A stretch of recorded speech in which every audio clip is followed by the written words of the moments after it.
മാധുരപൂർണ്ണ പ്രശോഭിതം ഈ ജീവിതം, ആർദ്രമാം ദൈവ സ്നേഹം നിറയും പൂവനം. മാധുരപൂർണ്ണ പ്രശോഭിതം ഈ ജീവിതം, ആർദ്രമാം ദൈവ സ്നേഹം നിറയും പൂവനം. സ്നേഹദീപനാളമായി വിളങ്ങും ധന്യജീവിതം.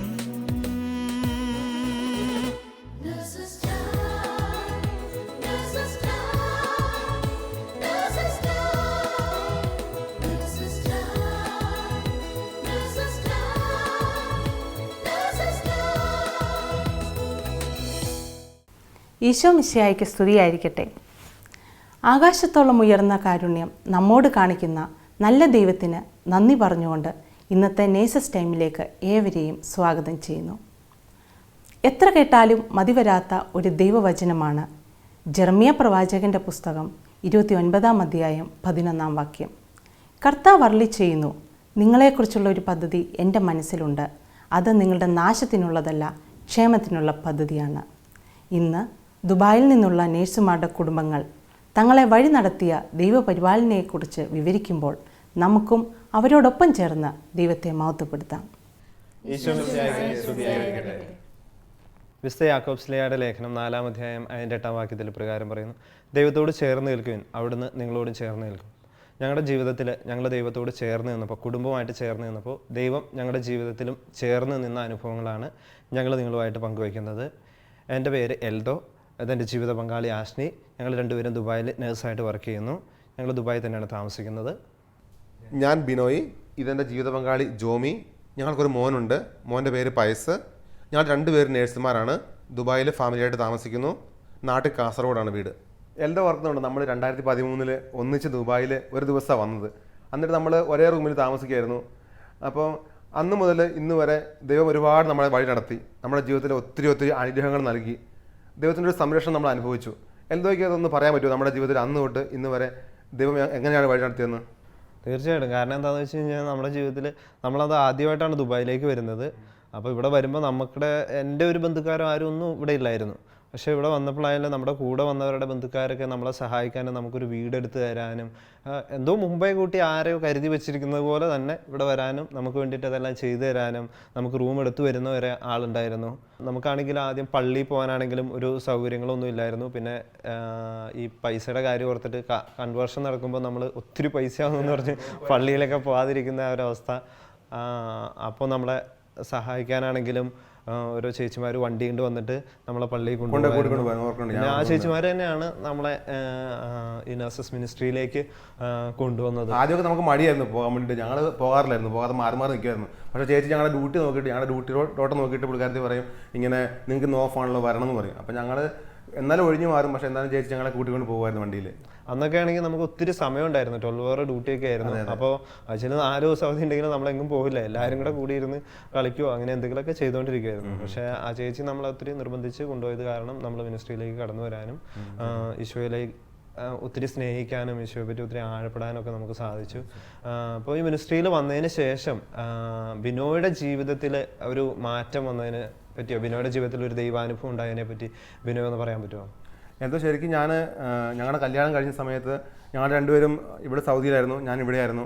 അപ്പോൾ ഒത്തിരി ആഗ്രഹിക്കുമായിരുന്നു ഒന്നിച്ച് ഒരു വീടെടുത്ത് താമസിക്കണം എന്നൊക്കെ ഒത്തിരി ആഗ്രഹം ഉണ്ടായിരുന്നു. പക്ഷേ അറിയില്ല, സാധിക്കുമെന്ന് അറിയില്ല.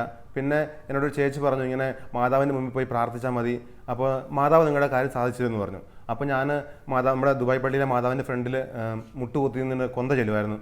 കൊന്ത ചൊല്ലി പ്രാർത്ഥിച്ചു, മാതാവേ എൻ്റെ ജീവിത പങ്കാളിക്ക് ഇവിടെ വരുവാൻ ദൈവം കൃപ നൽകുവാണെങ്കിൽ, ഇവിടെ ഒന്ന് ജോലി പ്രവേശിക്കുവാണെങ്കിൽ ഞങ്ങൾ രണ്ടുപേരും വന്നിട്ട് മാതാവിന് മുൻപിൽ മുട്ട കുത്തിന്ന് കൊന്ത ചെല്ലുമെന്ന്. മാതാവിൻ്റെ മധ്യസ്ഥം വഴി ദൈവം ഞങ്ങൾക്ക് അത് നടത്തി തന്നു. ജീവിത പങ്കാളി ഇവിടെ വന്നു, ജോലി പ്രവേശിച്ചു, നല്ലൊരു ഹോസ്പിറ്റലിൽ തന്നെ ജോലി ദൈവത്തിൻ്റെ കൃപ കൊണ്ട് ലഭിച്ചു. ഞങ്ങൾ രണ്ടുപേരും മാതാവിൻ്റെ മുമ്പിൽ പോയി മുട്ട കുത്തിന്ന് കൊന്ത ചൊല്ലി നന്ദി പറഞ്ഞു. ഇപ്പോൾ ബിനോയ് പറയുമ്പോൾ എനിക്കും ഓർമ്മ വരുന്നത്, ഇപ്പോൾ നമ്മുടെ കൂട്ടത്തിൽ നമ്മൾ വന്നേരം എല്ലാവരും ബാച്ചിലറായിരുന്നു അന്നേരം. ഓരോരുത്തരുടെ കല്യാണം നടക്കുമ്പോഴും ഞാനിങ്ങനെ ആലോചിക്കായിരുന്നു, ദൈവമേ എൻ്റെ കല്യാണം ഇനി എപ്പോഴാണ്? അപ്പോൾ അങ്ങനെ ആലോചിച്ചുകൊണ്ടിരിക്കുമ്പോൾ ഒരു വെക്കേഷന് ചെല്ലുമ്പോഴാണ് ഞാൻ ആഷ്നിനെ കാണാൻ പോകുന്നതും. അപ്പോൾ അത് തീരുമാനിച്ചുറപ്പിച്ച് അത് കല്യാണം നടക്കും. പിന്നെയും ഇതുപോലെ തന്നെ ഞങ്ങൾക്കും ഇതേ ഒരു സമാനമായൊരു ദുഃഖാവസ്ഥയിലൂടെയാണ് കടന്നുപോയത്. ഞങ്ങൾ വിവാഹം കഴിഞ്ഞ ആ സമയം ആൾ പഠിച്ചു കഴിഞ്ഞിട്ടുള്ളൂ. ആളെ എങ്ങും ജോലിക്ക് കയറിയിട്ടില്ല. അപ്പം ഞങ്ങൾക്ക് തന്നെ അറിയായിരുന്നു ഞങ്ങൾക്ക് ഇനി 2 വർഷം എക്സ്പീരിയൻസ് ഇല്ലാതെ ഇവിടെ വന്ന് ജോലി ചെയ്യാൻ പറ്റത്തില്ല. 2 പേർക്ക് ജോലി ഇല്ലാതെ നമുക്ക് മുമ്പോട്ട് പോകാമെന്ന് പറഞ്ഞാൽ ഒത്തിരി പാടാണ്. നമുക്കിവിടെ സാമ്പത്തികമായ ചില പരിമിതികളുണ്ടായിരുന്നു വന്ന ഇടയ്ക്കായതുകൊണ്ട്. അപ്പോൾ അത് കാരണം നമുക്കതെല്ലാം ഒരുക്കിയിട്ട് ഇതും കൂടെ, അപ്പോൾ അത് കാരണം ഞങ്ങൾ കുറച്ച് അതിനുവേണ്ടി പ്രാർത്ഥിച്ച് ഒരുങ്ങുന്നുണ്ടായിരുന്നു. അപ്പോൾ ആൾക്കും ഭയങ്കര വിഷമമായിരുന്നു. എല്ലാവർക്കും ഉണ്ട്. ഞാൻ പറഞ്ഞില്ലേ, നമ്മൾ ഇങ്ങനെ പ്രാർത്ഥിക്കുമ്പോൾ നിങ്ങൾ അവിടെ എവിടെ ആയിരിക്കുമ്പോൾ നിങ്ങൾ മൊബൈൽ വിളിക്കുവാണെങ്കിൽ പോലും പ്രാർത്ഥിക്കുമ്പോൾ ഒന്നിച്ച് പ്രാർത്ഥിക്കാൻ പറ്റത്തില്ല നമുക്ക് വൈകിട്ട്. അപ്പോൾ അതുകൊണ്ട് നിങ്ങൾ വൈകിട്ട് മീൻസ് കൊന്തയെല്ലാം വേണ്ടിയിട്ട് ഫോൺ സ്കൈപ്പ് വഴി സംസാരിച്ചിട്ട് കൊന്തയെല്ലാം പറഞ്ഞ് ഓർക്കുന്നുണ്ട്. അപ്പോൾ നിങ്ങളുടെ കല്യാണം ഉറപ്പിച്ചു വെച്ചിരുന്ന ആ സമയത്ത് നിങ്ങൾ വീട്ടിൽ സ്കൈപ്പിലൂടെ സംസാരിക്കുന്ന ഞാൻ കണ്ടിട്ടുണ്ട്. അപ്പോഴാണ് ഞങ്ങളുടെ വിവാഹം ഉറപ്പിച്ചിരുന്ന സമയത്ത് ഞങ്ങൾക്ക് ആ ഒരു ഐഡിയ വന്നത്. ആദ്യം ഞങ്ങൾ പ്രാർത്ഥിച്ചത് എന്തിനാന്ന് വെച്ച് കഴിഞ്ഞാൽ വിവാഹത്തിൻ്റെ ഒരുക്കങ്ങളെല്ലാം ശരിയാവാനും അന്ന ദിവസത്തെ എല്ലാ കാര്യങ്ങളും ശരിയാവാനും 2 കുടുംബങ്ങൾ തമ്മിൽ ചേരുമ്പോൾ അത് എല്ലാം ഒന്ന് സിങ്കായി വരാൻ വേണ്ടിയിട്ട് ഞങ്ങൾ പ്രാർത്ഥിക്കുന്നുണ്ടായിരുന്നു. ചേട്ടായി പറഞ്ഞത് ശരിയാണ്. ഞങ്ങൾ ജപമാല ചൊല്ലി പ്രാർത്ഥിക്കുമായിരുന്നു. നമ്മൾ സ്കൈപ്പ് വഴി വിളിക്കുമ്പോൾ 2 പേരും കണ്ട് പ്രാർത്ഥിക്കുമായിരുന്നു. ജപമാല എന്നും ചൊല്ലി നമ്മൾ ഇനി വരാൻ പോകുന്ന ജീവിതത്തിന് സമർപ്പിച്ച് പ്രാർത്ഥിക്കുമായിരുന്നു. അതുപോലെ തന്നെ ചേട്ടായി വർക്ക് ചെയ്യുന്ന ഹോസ്പിറ്റൽ കാണുമ്പോൾ ഞാൻ വിചാരിക്കുമായിരുന്നു, എൻ്റെ ദൈവമേ എനിക്ക് ഇവിടെ ജോലി കിട്ടുമോ, ഇത്ര വലിയ ഹോസ്പിറ്റലിലൊക്കെ എനിക്ക് ജോലി കിട്ടുമോ എന്ന് ഇങ്ങനെ പ്രാർത്ഥിക്കുമായിരുന്നു. അപ്പോൾ എനിക്ക് 2 വർഷത്തെ എക്സ്പീരിയൻസ് വേണമായിരുന്നു. അപ്പോൾ അതിനുവേണ്ടി ഞാൻ നാട്ടിലായിരുന്നു. അപ്പോൾ 2 വർഷം തികയുന്ന ആ ഒരു മാസം ഇവിടെ ചേട്ടായി വർക്ക് ചെയ്യുന്ന ഹോസ്പിറ്റലിൽ ഒരു ഇൻ്റർവ്യൂ ഉണ്ടെന്ന് പറഞ്ഞു. അപ്പോൾ ഞാനിങ്ങനെ പ്രാർത്ഥിച്ചു, ദൈവമേ എന്നെക്കൊണ്ട് സാധിക്കുമോ. അപ്പോൾ ഞാൻ എൻ്റെ ഫ്രണ്ടിലുള്ളൊരു മതിലിൽ ഇങ്ങനെ ഒരു വചനം ഉണ്ടായിരുന്നു, നിനക്ക് എൻ്റെ കൃപ മതി, എന്തെന്നാൽ ബലഹീനതയിലാണ് എൻ്റെ ശക്തി പൂർണ്ണമായും പ്രകടമാകുന്നത്. ആ ഒരു വചനം കണ്ടപ്പോൾ എനിക്ക് വല്ലാത്തൊരു ശക്തി തോന്നി. അതെ, ദൈവം സഹായിക്കും, ദൈവം നടത്തും, ദൈവം തരും. അങ്ങനെ ഇവിടെ ഇൻ്റർവ്യൂവിന് വന്നു, ഇൻ്റർവ്യൂ അറ്റൻഡ് ചെയ്തു. അപ്പോൾ എൻ്റെ കൂടെയുള്ള എല്ലാവരെയും അവർക്ക് എന്താണോ റിസൾട്ട് എന്നുള്ളത് അവർ പിറ്റേ ദിവസം തന്നെ അറിഞ്ഞു. പക്ഷേ എൻ്റെ റിസൾട്ട് മാത്രം അവർ പബ്ലിഷ് ചെയ്തില്ല. അപ്പോൾ ഞാനിവിടെ നിന്ന് വളരെ സങ്കടത്തോടെ, വിസിറ്റിംഗ് വിസയിലാണ് ഞാനിവിടെ വന്നത്, ആ ഒരു സങ്കടത്തോടെ തന്നെയാണ് ഞാൻ തിരിച്ചും പോയത്. അപ്പോൾ ഞാൻ എൻ്റെ CV-യുടെ മുകളിൽ ഞാൻ ഒരു വചനം എഴുതി പ്രാർത്ഥിക്കുമായിരുന്നു എന്നും, ദൈവത്തിൻ്റെ ശക്തമായ കരത്തിൻ കീഴിൽ നിങ്ങൾ താഴ്മയോടെ നിൽക്കുകയും തക്ക സമയത്ത് അവിടുന്ന് നിങ്ങളെ ഉയർത്തിക്കൊള്ളും, നിങ്ങളുടെ ഉത്കണ്ഠകളെല്ലാം അവിടുത്തെ ഏൽപ്പിക്കുവാൻ അവിടുന്ന് നിങ്ങളുടെ കാര്യത്തിൽ ശ്രദ്ധാലുവാണ്. 1 പത്രോസ് 5:6 ഈ വചനം പറഞ്ഞ് ഞാൻ ഇന്നും പ്രാർത്ഥിക്കുമായിരുന്നു. എനിക്ക് എൻ്റെ മനസ്സിനൊരു ഉറപ്പായിരുന്നു ദൈവം തരുമെന്നുള്ളത്. അങ്ങനെ ഒരു ഞായറാഴ്ച വിശുദ്ധ കുർബാനയ്ക്ക് ശേഷം ചുമ്മാ ഞാൻ മൊബൈലെടുത്ത് നോക്കാറില്ല. കാരണം ഈ കുർബാന കഴിഞ്ഞ ഉടനെ തന്നെ എനിക്കെന്തോ മൊബൈലെടുത്ത് നോക്കണമെന്ന് തോന്നി. ഞാൻ നോക്കി. അപ്പോൾ എനിക്കൊരു മെയിൽ വന്നേക്കുവാണ്, ഇൻ്റർവ്യൂവിൽ ഞാൻ സെലക്റ്റായി, 2 മാസത്തിനുള്ളിൽ കാലാവധി തന്നു. കാരണം ഞാൻ DH എക്സാം ഒന്നും എഴുതിയിട്ടില്ല. അപ്പോൾ എക്സാം എഴുതണം. അപ്പോൾ അതിന് വേണ്ടിയിട്ടുള്ളൊരു ടൈം പീരീഡ് അവർ തന്നിട്ടുണ്ടായിരുന്നു. പിന്നെ വേറൊരു കടമ്പ എന്ന് പറയുന്നത്, ഈ 4 വർഷം പഠിച്ച കാര്യങ്ങൾ വെറും 1 മാസം അല്ലെങ്കിൽ 4 ആഴ്ച കൊണ്ട് ഞാൻ എങ്ങനെ പഠിക്കുന്നുള്ളത്, അത് അടുത്തൊരു വലിയൊരു കടമ്പയായിരുന്നു എനിക്ക്. അപ്പോഴും ദൈവത്തിൻ്റെ വചനം തന്നെയാണ് എനിക്ക് ശക്തി നൽകിയത്. സ്വർഗത്തിൻ്റെ ദൈവം നിങ്ങൾക്ക് വിജയം നൽകും, നെഹെമിയ 2:20. ആ വചനം ഞാൻ പഠിക്കുന്ന ബുക്കിലൊക്കെ ഞാനിങ്ങനെ എഴുതി വയ്ക്കും. ഞാൻ ചുമ്മാ നടക്കുമ്പോഴൊക്കെ അതൊക്കെ പറഞ്ഞ് പ്രാർത്ഥിക്കും. അപ്പോൾ എക്സാമിന് ഞാൻ പോകുമ്പോൾ ഞാൻ നമ്മൾ സിസ്റ്റത്തിലാണല്ലോ എക്സാം അറ്റൻഡ് ചെയ്യുന്നത്. അപ്പോൾ സിസ്റ്റത്തിൽ നോക്കുമ്പോൾ എനിക്ക് വരുന്ന ക്വസ്റ്റ്യൻസ് എല്ലാം ഞാൻ നോക്കിയ ക്വസ്റ്റ്യൻസാണ്. ഞാൻ ഫസ്റ്റ് വായിച്ചു തുടങ്ങുമ്പോൾ തന്നെ എനിക്കറിയാം ഇതിൻ്റെ ഉത്തരം ഇത് തന്നെയാണ്. 3 മണിക്കൂറിൻ്റെ എക്സാം വെറും 1 മണിക്കൂർ കൊണ്ട് എനിക്ക് കംപ്ലീറ്റ് ചെയ്യാൻ സാധിച്ചു. ചേട്ടായി എനിക്ക് വേണ്ടി ആ സമയങ്ങളിൽ ഇവിടെ ഒത്തിരി ഞാൻ വചനം അയച്ചു കൊടുത്തിട്ട് ഞാനും ഇങ്ങനെ വചനം അയച്ചു കൊടുത്തിട്ട് ഞാൻ പ്രാർത്ഥിക്കുന്നുണ്ടായിരുന്നു. പിന്നെ എക്സാം എഴുതുന്ന ആ സമയത്ത് വീട്ടിലിരുന്ന് ജപമാല ചൊല്ലാനും അതൊക്കെ ഒരു പ്രചോദനമായിരുന്നു കേട്ടോ. നമ്മൾ ഈ കൂട്ടായ്മയോട് ചേർന്ന് നിൽക്കുന്ന പ്രയർ ഫുള്ളായിട്ട് ചേർന്ന് നിൽക്കുന്നതുകൊണ്ട് നമുക്ക് അങ്ങനെ ഒരു കാര്യങ്ങൾ ചെയ്യാൻ പറ്റും. അല്ലെങ്കിൽ നമ്മൾ ഇതിനെപ്പറ്റി ഒന്നും അങ്ങനെ ബോധറാവാറില്ല. ആ സമയത്ത് പ്രാർത്ഥിക്കുന്നുണ്ടായിരുന്നു. ഞങ്ങൾക്ക് വേണ്ടി നിങ്ങൾ പ്രാർത്ഥിക്കുന്നുണ്ടായിരുന്നു. അതല്ല, അതിനേക്കാൾ ഉപരി എനിക്ക് ഓർമ്മ വരുന്നത് ജോമിക്കായിരുന്നു ഇവൾക്ക് ജോലി കിട്ടുമോ എന്നുള്ളതിൻ്റെ ഏറ്റവും വലിയ ടെൻഷൻ. കാരണം ഞങ്ങൾ വിസിറ്റിങ്ങിന് വന്ന ആ സമയത്ത് കുറച്ച് ദിവസം താമസിച്ച് നിങ്ങളുടെ വീട്ടിലാണ്. അപ്പോൾ ഞാൻ നിങ്ങൾ പോകുമ്പോൾ അവൾക്ക് കിട്ടുമോ ചേട്ടായി, അവൾക്ക് കിട്ടുമോ ചേട്ടായി, കിട്ടും ഒക്കെ എന്തായാലും കിട്ടും മോളെ, നിനക്ക് കിട്ടുമെന്നും പറഞ്ഞിട്ട് വചനം പറഞ്ഞ് പ്രാർത്ഥിക്കും. ഞങ്ങൾ പോകുമ്പോഴായാലും ജോമിയുടെ മുഖത്താണ് ഇവളുടെ മുഖത്ത് കണ്ടതിലും കൂടുതൽ. എനിക്കത് ശരിക്കും ഓർമ്മ വന്നെന്ന് വെച്ച് കഴിഞ്ഞാൽ, നഴ്സസ് മിനിസ്ട്രിയിൽ പ്രെയറിന് വന്ന സമയത്ത് നമ്മുടെ ബ്രദർ പ്രാർത്ഥിക്കാൻ പറഞ്ഞു. അവിടെ ഒന്ന് പ്രാർത്ഥിച്ചപ്പോഴത്തേക്കും അന്ന് ബ്രദർ പറഞ്ഞായിരുന്നു ഒരു ദൈവത്തിൻ്റെ ഒരു വെളിപ്പെടുത്തൽ ശരിക്കും ഇവിടെ നടക്കുമെന്നുള്ളത്. എനിക്കത് നല്ല വിശ്വാസം ഉണ്ടായിരുന്നു അന്ന്. എനിക്കുണ്ട്. ആ ബ്രദർ പറഞ്ഞു, ഒന്നുകൊണ്ട് പേടിക്കണ്ട, പോയി എക്സാം എഴുതിക്കോ, ദൈവം നിങ്ങളുടെ കൂടെ ഉണ്ടെന്ന് പറഞ്ഞിട്ട്. നമ്മൾ പോയി എക്സാം എഴുതിയത്.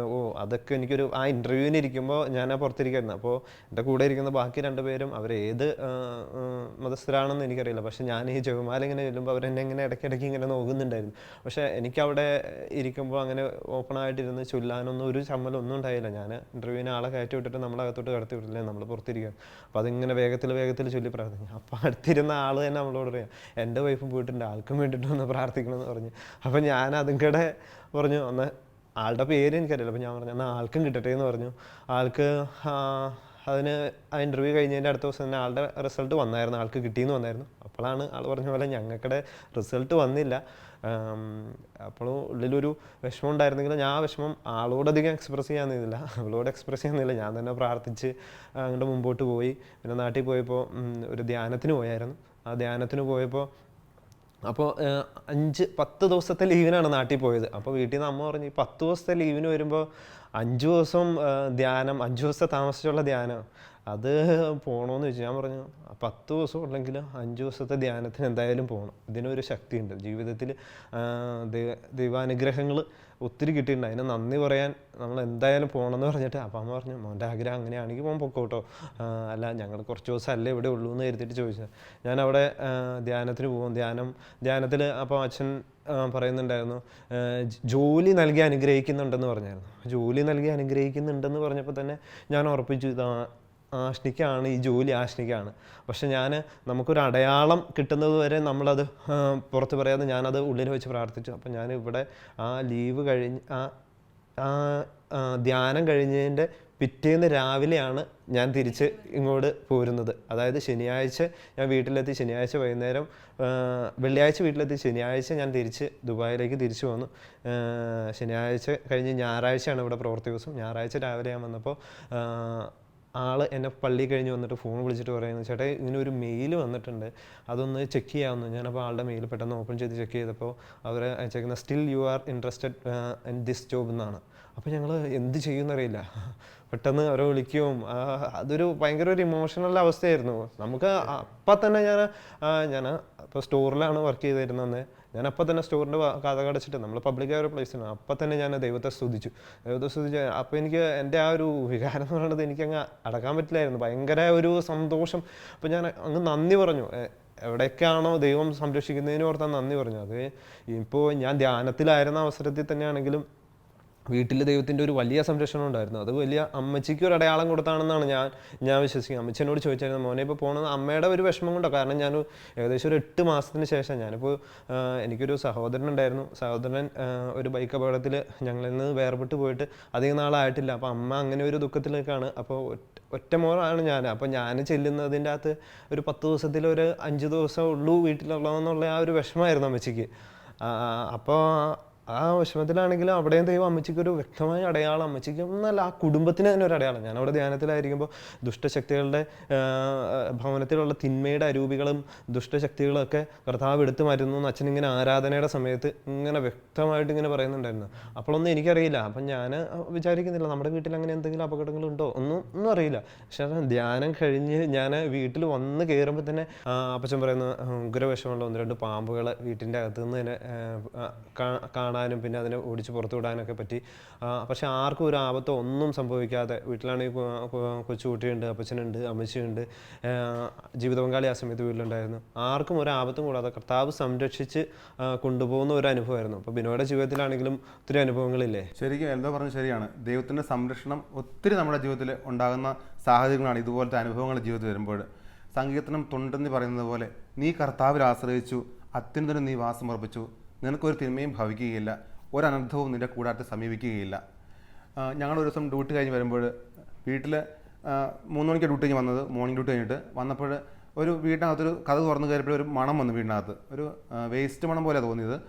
വീടിൻ്റെ പുറത്ത് വേസ്റ്റ് സാധാരണ പുറത്ത് ഇടാറുണ്ട്. അപ്പോൾ വണ്ടി വന്നതിൻ്റെ മണമായിരിക്കും എന്ന് ഓർത്ത് ഞങ്ങൾ അത് മൈൻഡ് ചെയ്തില്ല. അങ്ങനെ കുറച്ച് സമയം കഴിഞ്ഞു, വീണ്ടും ആ മണം വീട്ടിൽ നിന്ന് മാറുന്നു. ഞങ്ങൾ ജനൽ തുറന്ന് നോക്കി, എന്നിട്ടൊന്നും മണം മാറുന്നില്ല. അപ്പോൾ ഞങ്ങൾ ഓർത്ത് വേസ്റ്റ് തന്നെ ആയിരിക്കും ഓർത്ത് ഞങ്ങൾ മൈൻഡ് ചെയ്തില്ല. വീണ്ടും ഞങ്ങൾ കുറച്ച് കഴിഞ്ഞപ്പോൾ ഒരു 4-5 മണിക്കൂർ സമയം അങ്ങനെ കണ്ടിന്യൂ ആയിട്ട് ആ മണം അങ്ങ് പോയി. അത് മണം മാറുന്നില്ല, വന്നുകൊണ്ടിരുന്നു. പിന്നെ ഞങ്ങൾ കിടക്കാൻ നേരത്ത് എന്തോ ദൈവം തോന്നിച്ചു, നീ ഒന്ന് അടുക്കളയിൽ പോയിട്ട് ആ ഡോറൊന്ന് തുറന്ന് നോക്കിയിട്ട് ഗ്യാസ് ഒന്ന് നോക്കാൻ തോന്നിച്ചു. അപ്പോൾ ഞാൻ പോയി അടുത്ത് പോയിട്ട് ഗ്യാസിൻ്റെ അടുത്ത് പോയി നോക്കിയപ്പം ചെറിയൊരു സൗണ്ട് പോലെ എനിക്ക് കേൾക്കാം. അപ്പോൾ ഞാൻ അടുത്ത് ചെന്ന് നോക്കിയപ്പം അത് ഗ്യാസ് ലീക്കിങ് പോലെ എനിക്ക് തോന്നി. ഞാൻ പെട്ടെന്ന് ഗ്യാസ് സിലിണ്ടറിൽ നിന്ന് ഓഫ് ചെയ്തു. അതിന് മുന്നേ ഞാനും കൊച്ചും അടുക്കളയിൽ കയറി കുക്ക് ചെയ്തു. അതുപോലെ കൊച്ചിനെ നോക്കുന്ന ചേച്ചി പോലും അടുക്കളയിൽ കയറി കുക്ക് ചെയ്തു. പക്ഷെ അന്നേരം ഒന്നും ഞങ്ങൾക്കത് മനസ്സിലായില്ലായിരുന്നു. ശരിക്കും അത് വലിയൊരു അപകടം സംഭവിക്കേണ്ടതായിരുന്നു. പെട്ടെന്ന് അത് ഗ്യാസ് ഓഫ് ചെയ്തു. അപ്പോൾ അത് പെട്ടെന്ന് ദൈവത്തിൻ്റെ പ്രത്യേക സംരക്ഷണം കൊണ്ട് മാത്രമാണ് എനിക്കത് പെട്ടെന്ന് നോക്കാൻ തോന്നിയതും ആ സംരക്ഷണം അനുഭവിക്കാൻ സാധിച്ചതും. അതുപോലെ തന്നെ ഇപ്പോൾ ജോമി പറയുണ്ടായി, ജോമിയുടെ അമ്മയ്ക്ക് വയ്യായിരുന്ന ഒരു അവസരത്തിൽ ശരിക്കും എനിക്കും അമ്മയുടെ ആ സാഹചര്യങ്ങളൊക്കെ ഓർക്കുമ്പോൾ എനിക്കിപ്പോഴും ഒത്തിരി ഇതായിട്ടാണ് തോന്നുന്നത്. കാരണം വെച്ചാൽ ഒത്തിരി അത്ഭുതങ്ങളാണ് ആ സമയത്തൊക്കെ നടന്നത്. കാരണം അമ്മേനെ ഇവിടെ കുഞ്ഞ് ഉണ്ടായി കഴിഞ്ഞ് കഴിഞ്ഞാൽ അമ്മയും അച്ഛനും ഒക്കെ ഇവിടെ വരികയൊക്കെ ചെയ്തായിരുന്നു. ആ സമയങ്ങളിലൊക്കെ ഒത്തിരി ഇത്രയും അമ്മയ്ക്ക് ബ്ലോക്കായിരുന്നു, ഹാർട്ടിന് ബ്ലോക്കായിരുന്നു. അപ്പോൾ അത് ഒത്തിരി കോംപ്ലിക്കേഷൻ ഉണ്ടാകുന്ന ഒരു സാഹചര്യമായിരുന്നു. പക്ഷേ ഇവിടെ വെച്ചൊക്കെയും ദൈവം അതിനെ കാത്തു പരിപാലിച്ചു അമ്മേനെ. പക്ഷേ ഞങ്ങൾ ഈ കഴിഞ്ഞ ഡിസംബറിൽ നാട്ടിൽ ചെന്നപ്പോഴത്തേനും ദൈവം തോന്നിപ്പിച്ചാണ് ഞങ്ങളെ കൊണ്ട് അത് ആൻജിയോ ചെയ്യിക്കാനും അതിൽ നിന്ന് അമ്മയ്ക്ക് ഒത്തിരി ബ്ലോക്ക് ഉണ്ടെന്ന് മനസ്സിലായി. അത് ഭയങ്കര ഹൈ റിസ്ക്കും ആയിരുന്നു. അപ്പോൾ ഒത്തിരി വിഷമിച്ച് പ്രാർത്ഥിച്ചു. ഞങ്ങൾ ആ സമയത്തൊക്കെ ഞങ്ങൾ ഇവിടെ വിളിച്ചു പറഞ്ഞു, കൂട്ടായ്മയിലൊക്കെ വിളിച്ചു പറഞ്ഞു, പ്രാർത്ഥിക്കുകയൊക്കെ ഉണ്ടായി എല്ലാവരും. ശരിക്കും ഞങ്ങൾ ആ വിശ്വാസത്തോടെ തന്നെ നാട്ടിലൊരു ഹോസ്പിറ്റലിൽ ചെന്നു. അവിടെ ചെന്ന് ഡോക്ടർ റിസൾട്ട് കണ്ടപ്പോൾ പറഞ്ഞു അമ്മയ്ക്ക് കുഴപ്പമൊന്നുമില്ല, ഞങ്ങൾ ഇവിടെ സർജറിക്ക് എടുത്തോളാം, പ്രശ്നമൊന്നുമില്ല എന്ന് പറഞ്ഞു. അങ്ങനെ ആ ഒരു ഇത് വെച്ച് ഞങ്ങൾ ബൈബിൾ വചനം വെച്ച് തന്നെ പ്രാർത്ഥിച്ച് സർജറി സക്സസ്ഫുള്ളായി. അമ്മയ്ക്ക് ഒരു കോംപ്ലിക്കേഷൻ കൂടാതെ തന്നെ പെട്ടെന്ന് തന്നെ ICUന്ന് അമ്മച്ചി പുറത്തു വരികയും ഒത്തിരി അമ്മയ്ക്ക് സൗഖ്യമാണ് ആ സമയങ്ങളിലൊക്കെ ഉണ്ടായത്. പല പ്രാവശ്യം എനിക്കിതൊരു ഒത്തിരി ദൈവം ശരിക്കും ഇടപെട്ടുകൊണ്ട് മാത്രമാണ് അമ്മയ്ക്ക് അത്രയും ഒരു ഇതിൽ നിന്ന് അമ്മ ശരിക്കും രക്ഷപ്പെട്ടത്. കാരണം വെച്ച് കഴിഞ്ഞാൽ 15 വർഷമായിട്ട് ഷുഗർ ഉണ്ടായിരുന്ന അമ്മയ്ക്ക് ഇത്രയും വലിയൊരു അതായത് ഡോക്ടർമാർ പറയുന്നത് ശരിക്കും അമ്മയുടെ ഇതിലെ വെയിനെല്ലാം ഒത്തിരി ചുരുങ്ങിപ്പോയെന്നാണ് പറഞ്ഞത്. അപ്പോൾ അവർക്ക് സർജറി ചെയ്യാൻ ഭയങ്കര ബുദ്ധിമുട്ടായിരുന്നു. അപ്പം അതിൽ നിന്നൊക്കെ ദൈവമാണ് ഒത്തിരി അമ്മേനെ രക്ഷിച്ചത്. കാരണം എനിക്കത് ശരിക്കും പലപ്പോഴും തോന്നിയിട്ടുണ്ട്, ദൈവം ഓരോ സാഹചര്യങ്ങളിലും നമ്മളെ ഒത്തിരി ഒത്തിരി സഹായിക്കുന്നുണ്ടെന്ന്. പക്ഷെ നമ്മളത് പലപ്പോഴും അറിയാതെ പോവുകയാണ് ശരിക്കും. പക്ഷേ ചില സമയങ്ങളിൽ ദൈവം നമുക്കത് മനസ്സിലാക്കാൻ വേണ്ടിയായിരിക്കും ഇങ്ങനെയുള്ള ഓരോ കാര്യങ്ങളും നമുക്ക് തന്ന് നമുക്ക് മനസ്സിലാക്കാൻ സാധിക്കുന്നുണ്ട് ദൈവത്തിൻ്റെ ആ ഒരു അനുഭവം. പറഞ്ഞത് ഒത്തിരി ശരിയാണ്. ദൈവവചനം നമ്മുടെ ജീവിതത്തിൽ ഉണ്ടാക്കുന്ന ഒരു ഇൻഫ്ലുവൻസ് ഉണ്ട്. നമ്മുടെ ജോലി മേഖലകളിൽ ഈ ദൈവവചനം ഒത്തിരി പ്രവർത്തിക്കുന്നത് ഞാൻ കണ്ടിട്ടുണ്ട്.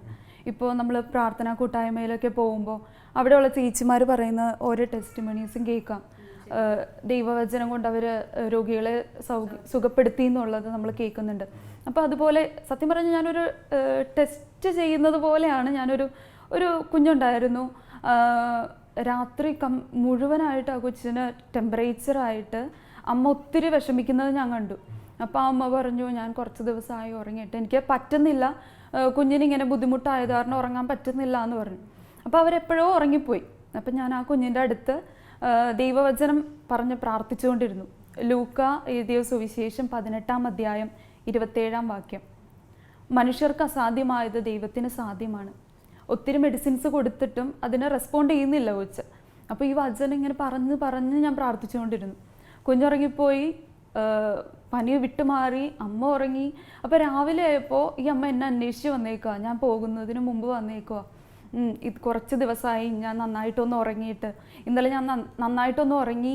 അപ്പോൾ അത് കാരണം എനിക്ക് വേണ്ടി ഒരു സ്വീറ്റ് ബോക്സ് ആയിട്ട് പുള്ളിക്കാരി വന്നേക്കുക, ഇതെടുക്കണം, എനിക്ക് ഒത്തിരി സന്തോഷമായി എന്നും പറഞ്ഞിട്ട് അവർ എൻ്റെ അടുത്ത് വന്നായിരുന്നു ഞാൻ പോകുന്നതിന് മുമ്പ്.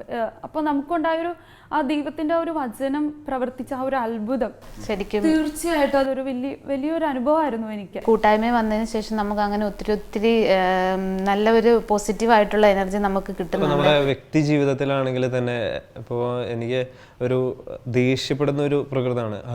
പക്ഷെ അതിലൊക്കെ ഒത്തിരി കുറവ് വന്നിട്ടുണ്ട്. നേരത്തെയൊക്കെ ആണെങ്കിൽ എനിക്ക് എന്തെങ്കിലും ഒരു ചെറിയ കാര്യം എനിക്ക് അഗൻസ്റ്റായിട്ട് എന്തെങ്കിലും വന്നു കഴിഞ്ഞാൽ എനിക്ക് അങ്ങ് പെട്ടെന്ന് ദേഷ്യം വരും. പക്ഷെ എന്നെ കാണുന്നവരാരും പറയത്തില്ല ഞാൻ അങ്ങനെ ഒരു ദേഷ്യപ്പെടുന്ന ആളാണ്. എൻ്റെ മുഖം നോക്കിയിട്ട് ആരും പറയത്തില്ല ദേഷ്യപ്പെടുന്ന ഒരാളാണ്.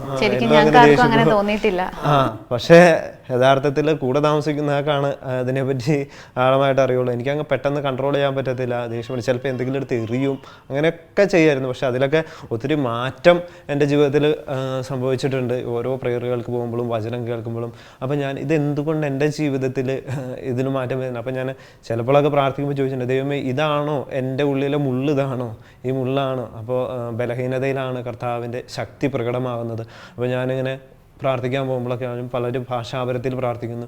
അപ്പോൾ ഞാൻ ആദ്യം വിചാരിക്കുന്നത് ഈ ഭാഷാപരം എങ്ങനെ ഇത് സാധിക്കുന്നു. പക്ഷെ ഒരു ദിവസം ധ്യാനത്തിൻ്റെ സമയത്ത് ഭാഷാപരം അതെങ്ങനെയോ നാവിലേക്ക് കയറി വന്നു. ദൈവത്തിൻ്റെ ഒരു അനുഗ്രഹമാണ്, അതാണ്. അപ്പോൾ ദൈവം അനുഗ്രഹിക്കുന്ന ഒരു വഴികൾ പ്രകടമായിട്ട് വ്യക്തി ജീവിതത്തിൽ അനുഭവിച്ചറിഞ്ഞ ഒരാളാണ്.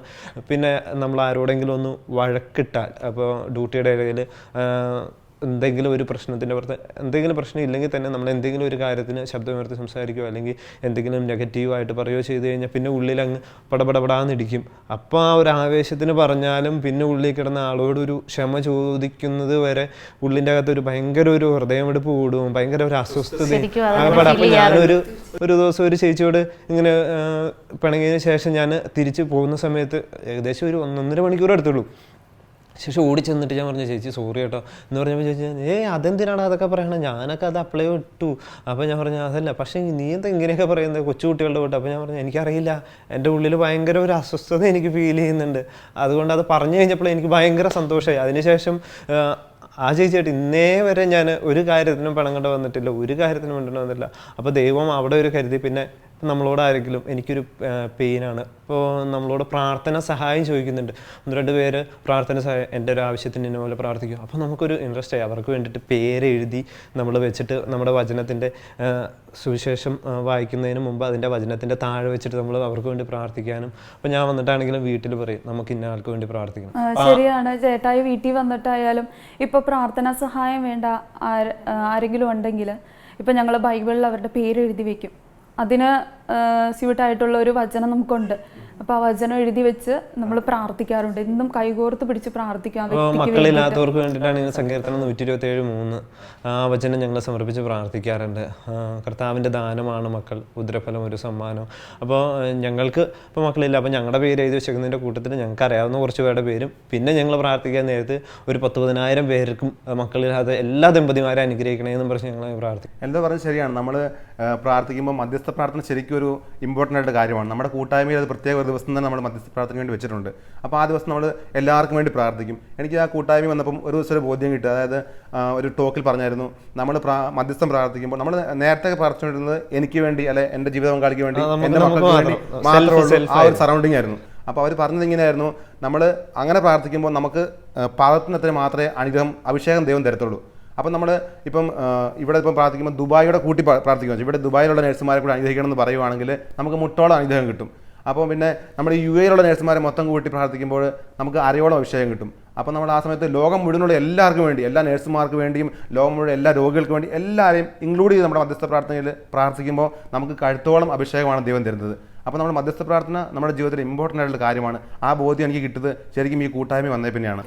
അപ്പോൾ പറഞ്ഞ പോലെ തന്നെ നമ്മൾ കുടുംബമായിട്ട് തന്നെ കൂട്ടായ്മയ്ക്ക് പോകുകയും പള്ളിയിൽ പോവുകയൊക്കെ ചെയ്യുമ്പോൾ ഒത്തിരി പേര് ചോദിക്കാറുണ്ട്, നിങ്ങൾ ഇപ്പോൾ ആഷ്നി വന്നിട്ട് അധികം നാളായിട്ടില്ല, അപ്പോൾ ഇവിടെ വന്നിട്ട് എവിടെയെങ്കിലും പോയോ എന്നൊക്കെ ചോദിക്കുമ്പോൾ ഞങ്ങൾ പറയും ആഷ്നിക്ക് വേറെ ഓപ്ഷനൊന്നുമില്ല, എങ്ങും പോയിട്ടില്ല സത്യത്തിൽ. അപ്പോൾ അങ്ങനെ പറയുമ്പോൾ ആൾക്കാർ ചോദിക്കും നിങ്ങൾക്ക് എവിടെയെങ്കിലുമൊക്കെ പോയിക്കൂടായിരുന്നു. അപ്പം നമ്മുടെ ജീവിതത്തിൽ 1-ാം സ്ഥാനം കൊടുക്കേണ്ടത് ഈശോയ്ക്ക് തന്നെയാണ്. അപ്പോൾ ഈശോയ്ക്ക് 1-ാം സ്ഥാനം കൊടുത്തുകൊണ്ട് മുമ്പോട്ട് പോകുമ്പോൾ നമുക്ക് പള്ളിയിൽ പോകണം, പ്രയറിന് പോകണം. അപ്പോൾ നമുക്ക് പിന്നെ വേറെ സമയം അതിന് കണ്ടെത്താൻ, അതിന് പോവുകയാണെങ്കിൽ നമുക്ക് ഒത്തിരി സമയം അതിലേക്ക് പോയി നമുക്ക് വേണമെങ്കിൽ ചിലവഴിക്കാം. പക്ഷേ അതിനേക്കാളൊക്കെ ഉപരി ആൾക്കാണെങ്കിലും അങ്ങനെ പ്രത്യേക ഒരു താല്പര്യത്തോടെ ഒന്നും പറഞ്ഞിട്ടൊന്നുമില്ല. അപ്പോൾ പള്ളിയിൽ പോവുകയാണെങ്കിൽ ഒരുമിച്ച് കുടുംബമായിട്ട് പോവുക, കുടുംബമായിട്ട് പ്രാർത്ഥിക്കുക. അപ്പോൾ ഈ ഒരു കാലഘട്ടത്തിൽ കുടുംബമായിട്ട് പ്രാർത്ഥിക്കുമ്പോൾ ഒത്തിരി അനുഗ്രഹങ്ങൾ നമ്മളെല്ലാവരുടെയും ജീവിതത്തിൽ ദൈവം ചെയ്തു തരുന്നുണ്ട്. അപ്പോൾ അതിന് നന്ദി പറയേണ്ടവരാണ് നമ്മളൊക്കെ. എന്താ പറഞ്ഞത് ശരിയാണ്. തീർച്ചയായിട്ടും നമ്മൾ കുടുംബമായിട്ട് പ്രാർത്ഥിക്കുന്നതിന് ഇമ്പോർട്ടൻസ് ഒത്തിരി ഉണ്ട്. ജോഷുവ 24:15 പറയുന്നുണ്ട്, ഞാനും എൻ്റെ കുടുംബവും കർത്താവിനെ സേവിക്കും. ഞങ്ങൾ പള്ളിയിൽ പോകുമ്പോൾ കുഞ്ഞിനോടെ കൂടത്തിൽ കൊണ്ടുപോകും. സാറിന് അവൻ വഴക്കുണ്ടാക്കും. പള്ളിയിൽ പോയിട്ടുണ്ടെങ്കിൽ ആദ്യമൊക്കെ ഒത്തിരി വഴക്കുണ്ടാക്കുമായിരുന്നു, പക്ഷേ ഇപ്പം കുറച്ച് കുറഞ്ഞു. നമ്മൾ കൊണ്ടുപോകാണ്ടിരുന്നുണ്ടെങ്കിൽ അവർക്ക് പള്ളിയിൽ പോകാൻ താല്പര്യം ഉണ്ടാവില്ല. ചെറുപ്പം മുതൽ നമ്മൾ കുഞ്ഞിനെ കൊണ്ടുപോകുമ്പോൾ നമ്മൾ കൊടുത്ത് പ്രാർത്ഥിക്കുവാനും ഒക്കെ അവനെ കുറച്ച് പഠിപ്പിച്ചു കൊടുക്കുക ആദ്യം മുതലേ. ഞങ്ങളങ്ങനെ ചെയ്ത് കൊണ്ടുവരുന്നുണ്ട്. ഇപ്പോൾ അവൻ 3 വയസ്സായി, അത്യാവശ്യം കുരിശ് വരയ്ക്കും, കുറച്ചൊക്കെ പ്രാർത്ഥിക്കാൻ തുടങ്ങി. അത് തീർച്ചയായും അത് മക്കളെ നമ്മൾ അവിടെ ഇരുത്തിയിട്ട് പോയിട്ട് പിന്നെ നമ്മൾ വലുതായിട്ട് കുറച്ച് നാൾ കഴിഞ്ഞിട്ട് മക്കളോട് പോയിട്ട് നിങ്ങൾ പോയി പ്രാർത്ഥിക്കുന്നു പറയുമ്പോൾ അവർക്ക് ബേസ് ഇട്ട് കിട്ടിയാലാണ് അവർക്ക് ആ ഒരു കൃപയിൽ വളരാൻ പറ്റുള്ളൂ. അപ്പോൾ പള്ളിയിൽ ആദ്യം അവർക്കൊന്നും മനസ്സിലാവുന്നില്ലെങ്കിൽ അവർ പോയിരിക്കട്ടെ, അവിടെ ഈശോയാണ് അവിടെ നിൽക്കുന്നത്. അപ്പോൾ ഈശോ അവരുടെ ഉള്ളിൽ പ്രവർത്തിക്കും. അപ്പോൾ അവരുടെ ജീവിതത്തിൽ ഒരു ഈശോയോടുള്ള ആഴമായ സ്നേഹം വളരും. അപ്പോൾ നമുക്ക് എല്ലാ കുടുംബങ്ങൾക്കും ഇങ്ങനെ ചെയ്യാവുന്ന ഒരു കാര്യമുള്ളൂ. നമുക്ക് അങ്ങനെ വിശുദ്ധ ബലിക്ക് പോകുമ്പോൾ മക്കളെ കൂടെ കൊണ്ടുപോവുക, അവിടെ ചെയ്യുക, അങ്ങനെ. അപ്പോൾ ഒരു ചൈതന്യം തന്നെ നമ്മുടെ കുടുംബത്തിൽ ഉണ്ടാവും എന്നുള്ളതാണ്. പിന്നെ ഈ അവധി ദിവസങ്ങൾ കിട്ടുമ്പോൾ നമ്മൾ എല്ലാവരും കൂടെ കുടുംബമായിട്ട് പ്രാർത്ഥിക്കുമ്പോഴായാലും അവരെ കൂടെ ഇരുത്തി പ്രാർത്ഥിക്കുക. ജപമാല ചൊല്ലുമ്പോഴായാലും അവർക്ക് അറിയില്ലെങ്കിലും അവരെ കൂടെ ഇരുത്തുമ്പോൾ പോകെ പോകെ അവർ പഠിച്ചു വരുമ്പോൾ ശരിക്കും എന്താ പറഞ്ഞ പോലെ തന്നെ അങ്ങനെ നമ്മളത് പ്രാക്ടീസ് ചെയ്ത് തുടങ്ങിയപ്പോൾ തൊട്ട് അവനത് കുരിശ് വരയ്ക്കാനും എല്ലാം ചെല്ലാനും ഒക്കെ സാധിക്കുന്നുണ്ട്. ഈശോയുടെ രൂപമൊക്കെ കാണുമ്പോഴാണേലും അവൻ ഈശോ അമ്പാണ് അത് എന്നൊക്കെ പറഞ്ഞ് അവന് പറയാറുണ്ട്. കാരണം നമ്മൾ അതങ്ങനെ ശീലിപ്പിച്ച് തുടങ്ങിയതുകൊണ്ട് അവനത് മനസ്സിലാവുന്നുണ്ട്. ഇപ്പോൾ പള്ളിയിലൊക്കെ ചെല്ലുവാണേലും കണ്ട അത് ഈശോയുടെ സ്ഥലത്താണ് ചെന്നിരിക്കുന്നത് എന്നൊക്കെ അവനത് ചെറുതായിട്ട് മനസ്സിലാവുന്നുണ്ട്. അങ്ങനെ ഒരു ബോധ്യം ഉണ്ടാവുമെന്നുള്ളതാണ് നമുക്ക് വേണ്ടത്. എന്താണെന്ന് വെച്ച് കഴിഞ്ഞാൽ അതുണ്ടെങ്കിൽ പിന്നെ അവരുടെ കർത്താവിൻ്റെ കാര്യത്തിലാണ്. അപ്പോൾ കർത്താവ് അവരെ സംരക്ഷിച്ചുള്ളൂ.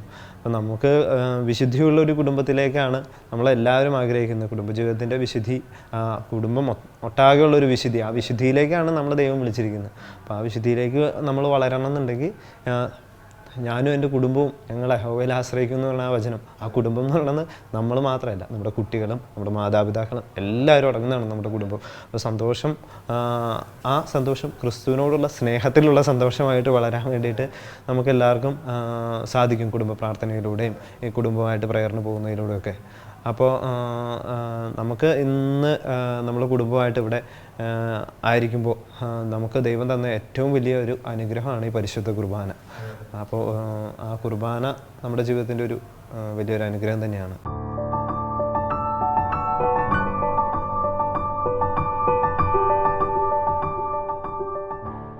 പ്രിയമുള്ളവരെ, ഈ കാലഘട്ടത്തിൽ വിശുദ്ധരാവാൻ വിളിക്കപ്പെട്ടിരിക്കുന്നവരാണല്ലോ നാം ഓരോരുത്തരും. നമ്മുടെ കുടുംബജീവിതത്തിൽ ഈശോയ്ക്ക് ഒന്നാം സ്ഥാനം കൊടുത്തുകൊണ്ട് ദൈവരാജ്യം ഭൂമിയിൽ പടുത്തുയർത്താൻ നാം ഓരോരുത്തർക്കും പരിശ്രമിക്കാം. അതിനായി ഈശോ എല്ലാ കുടുംബങ്ങളെയും അനുഗ്രഹിക്കട്ടെ. ഈശോ മിശിഹായ്ക്ക് സ്തുതിയായിരിക്കട്ടെ. ഈ നഴ്സുമാരെക്കുറിച്ചുള്ള ശുഭമായ ഭാവിയും പ്രത്യാശയും നൽകുന്ന പദ്ധതി കാത്തുസൂക്ഷിച്ച ഈശോനാഥന് നമുക്ക് നന്ദി പറയാം. ജീവിതത്തിലെ ഓരോ കൈപ്പേറിയ അനുഭവങ്ങൾ നമ്മിലുണ്ടാകുമ്പോൾ അത് ഈശോ നമ്മെ മറന്ന അവസരങ്ങളായി കരുതാതെ ദൈവകൃപ നമ്മിലേക്കൊഴുകുന്ന ചാനലുകളായി നമുക്കതിനെ കരുതാം. ആയതിനാൽ നമ്മിലുള്ള ഓരോ ആന്തരിക മുറിവുകളും ദൈവസ്നേഹമൊഴുകുന്ന തിരുമുറിവുകളാക്കി നമുക്ക് മാറ്റാം. അതിനുള്ള കൃപയ്ക്കായി ലോകമെമ്പാടുമുള്ള എല്ലാ നേഴ്സുമാരെയും അവരുടെ കുടുംബങ്ങളെയും പരിശുദ്ധ അമ്മയുടെ വിമല ഹൃദയം വഴി ഈശോയിലേക്ക് സമർപ്പിച്ചുകൊണ്ട് നമുക്ക് പ്രാർത്ഥിക്കാം. ഓരോ നേഴ്സും ഒരു വിശുദ്ധനായി, ഒരു വിശുദ്ധയായി തീരട്ടെ. ദൈവമാതാവും ഞങ്ങളുടെ അമ്മയുമായ കന്യകാമറിയമേ, ഫാത്തിമാനാഥേ, എന്നെയും എൻ്റെ കുടുംബത്തെയും തിരുസഭയെയും മാനവകുലത്തെയും ലോകമെമ്പാടുമുള്ള നേഴ്സുമാരെയും അങ്ങേ വിമല ഹൃദയത്തിന് പ്രതിഷ്ഠിക്കുന്നു. അങ്ങേ ശക്തിയുള്ള സംരക്ഷണത്തിൽ ഞങ്ങളെ കാത്തുകൊള്ളണമേ. ആത്മീയവും ശാരീരികവുമായ സകല അപകടങ്ങളിലും ക്ലേശങ്ങളിലും നിന്ന് ഞങ്ങളെ രക്ഷിച്ചു കൊള്ളണമേ. എല്ലാറ്റിലും ദൈവേഷ്ടം കണ്ടെത്തി നിറവേറ്റുവാനും യേശുവിൻ്റെ തിരുഹൃദയത്തിന് പ്രീതികരമായ വിധത്തിൽ ജീവിച്ച് സ്വർഗഭാഗ്യത്തിൽ എത്തിച്ചേരുവാനും കാരുണ്യനാഥേ, ഞങ്ങളുടെ സ്നേഹമുള്ള അമ്മേ, ഞങ്ങളെ സഹായിക്കണമേ. ആമേൻ.